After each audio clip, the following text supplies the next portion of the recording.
Mes chers apprenants, bonjour et bienvenue dans une nouvelle vidéo. Notre leçon d'aujourd'hui est une leçon de grammaire, la proposition subordonnée circonstancielle.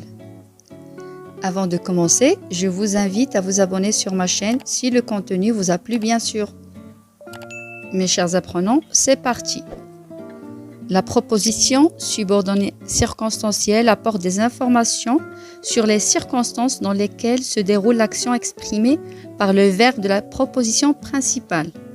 Donc, elle occupe la fonction de complément circonstanciel. La proposition subordonnée circonstancielle est introduite par une conjonction de subordination qui lui donne son sens. Elle peut presque toujours être déplacée ou supprimée. C'est un complément de phrase. Prenons l'exemple suivant. Quand ils arrivèrent, un silence profond régnait dans la maison.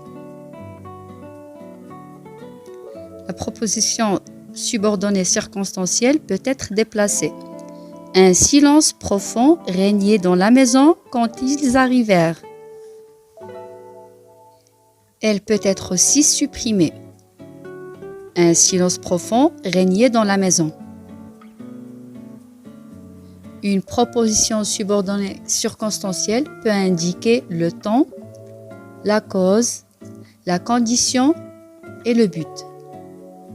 Pour la proposition subordonnée circonstancielle de temps, appelée aussi temporelle, c'est une proposition conjonctive qui est introduite par une conjonction de subordination ou bien une locution conjonctive.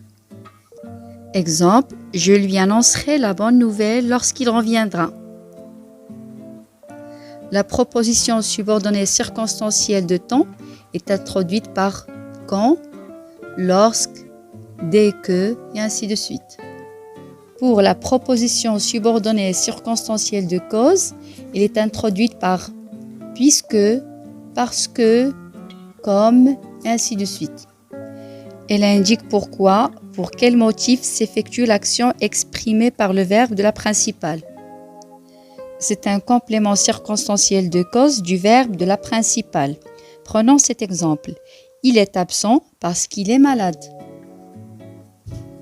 La proposition subordonnée circonstancielle de condition est introduite par si, à condition que. Elle indique à quelles conditions se fait l'action exprimée par le verbe de la principale.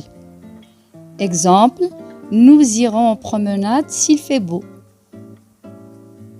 La proposition subordonnée circonstancielle de but est introduite par afin que, pour que.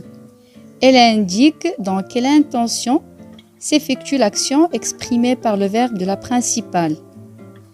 Prenons cet exemple. Il se bat pour que les prisonniers soient libérés.